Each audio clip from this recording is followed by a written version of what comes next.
चक्षुर्मृतमेन तस्मै श्रीगुरुवे नमः।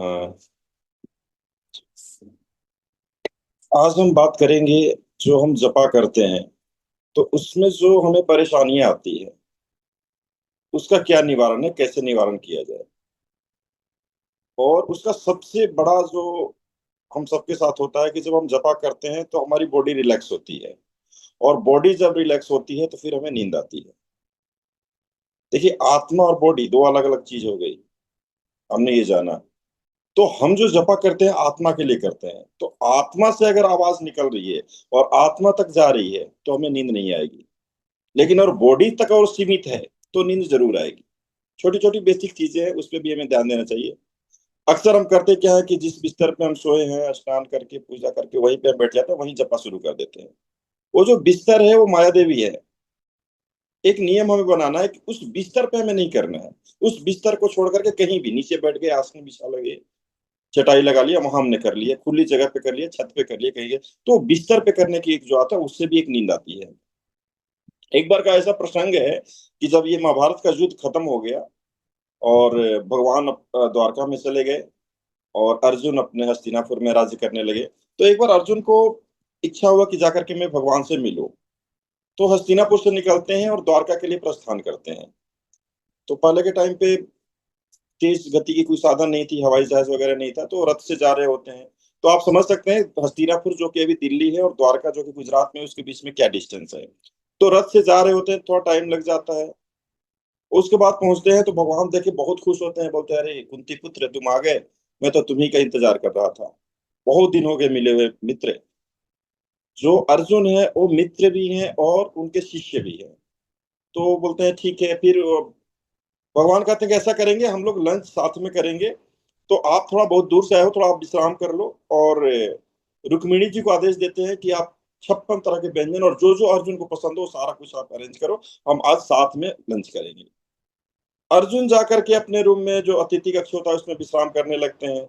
घंटा होता है, 2 घंटे हो जाते हैं, लंच रेडी हो जाता है। भगवान बोलते हैं कि रुक्मिणी जी को बोलते हैं कि अर्जुन को अब बुला के लाइए और हम साथ में लंच करेंगे। रुक्मिणी जी जो वहां पे दासी होती है उनको बोलती है जाइए आप बुला करके लाइए अर्जुन को, और भगवान बुला रहे हैं, साथ में लंच करना है। दासी जाती है वहां पर और कमरे के अंदर गई और नहीं आई। मिनट, 2 मिनट, 5 मिनट हुआ, अरे क्या हो गया, फिर दूसरी दासी को भेजती है। अरे वो तो गई तो वहीं रह गई, जाओ तुम बुला के लाओ। वो जाती है, वो भी नहीं आती है। ये सिलसिला चल पड़ता है, एक दासी गई, दूसरी दासी गई। जो भी पास में दासियां होती है वो सारी दासियों को रुक्मिणी जी धीरे धीरे बेचती हैं और वो सारी दासियां रह जाती है। भगवान भी अजीब से स्थिति में हो जाते हैं, ये हो क्या रहा है। दासियां जा तो रही है, अर्जुन के कमरे में जा रही है, उसके बाद लौट के नहीं आ रही है, ये हो क्या रहा है। लास्ट में भगवान कहते हैं कि रुक्मिणी तुम जा करके देखो चल क्या रहा है। भगवान तो भगवान है, उनको सब कुछ मालूम है, लेकिन कुछ सीख देना है। हम सबको सीख देना है, रुक्मिणी को सीख देना है, दासियों को सीख देना है। तो ये लीला चल रही होती है। तो रुक्मिणी जाती है, उसके बाद रुक्मिणी जी भी नहीं आती है। फिर भगवान वहां से उठते हैं और जाते हैं। वहां जाते हैं तो वहां का नजारा अद्भुत नजारा होता है। अर्जुन सोए रहते हैं और सोए सोए उनके मुंह से निकल रहा होता है हरे कृष्णा कृष्णा कृष्णा हरे हरे, हरे राम राम। और उसके पीछे पीछे दासियों का चल रहा होता है हरे कृष्णा कृष्णा कृष्णा हरे हरे, हरे राम राम हरे हरे। मतलब वहां पे कीर्तन चल रहा होता है। बिल्कुल ऐसे अर्जुन पीछे आगे आगे बोलते जा रहे हैं, दासियां पीछे पीछे बोल रही है, और सब भाव विभोर हो रही, कीर्तन में मगन हो रही हैं। बिल्कुल ऐसे हो खुश हो जा रही है। अब देखिए स्थिति कैसी है। अर्जुन है, उनके साथ क्या है कि वो सोए सोए कीर्तन कर रहे हैं, सोए सोए हरिनाम प्रभु को याद कर रहे हैं। और हमारी स्थिति क्या है कि हम हरिनाम प्रभु को याद करते करते सो जाते हैं। ये डिफरेंस है। एक बार प्रभुपाद जी से किसी ने बोला कि अच्छा आप हरिनाम कितनी बार लेते हैं, दिन में कैसे लेते हैं, कितनी बार लेते हैं। तो उन्होंने बोला कि आओ मेरे पास आओ, करीब महसूस करो। तो उनका जो बैक साइड होता है पीछे, वो ऐसे अपने कान को लगाते हैं, उसमें से एक वाइब्रेशन चल रहा होता है, हरे कृष्ण कृष्ण कृष्ण हरे हरे, हरे राम राम हरे। जो भी हमारे गुरुजन है, सिद्ध पुरुष है, शुद्ध भक्त हैं, वैष्णवगण है, उनके अंदर से एक वाइब्रेशन चलती रहती है, हमेशा चलती रहती है। जपा मीन्स नॉट अभी हमने बस माला लिया और हमने जपा कर लिया। जपा मीन्स वो प्रक्रिया पूरे दिन चलती रहनी चाहिए। 16 माला बता दिया गया। 16 माला इसको आप ऐसे समझिए कि जैसे कोई इंजन को स्टार्ट करना है, तो हम क्या करते हैं, स्टार्ट करते हैं, धीरे धीरे धीरे करके स्टार्ट कर दिया हमने। अब इंजन आपको 16 माला से स्टार्ट हो गया है, आप वो मशीन पूरे दिन चलना है।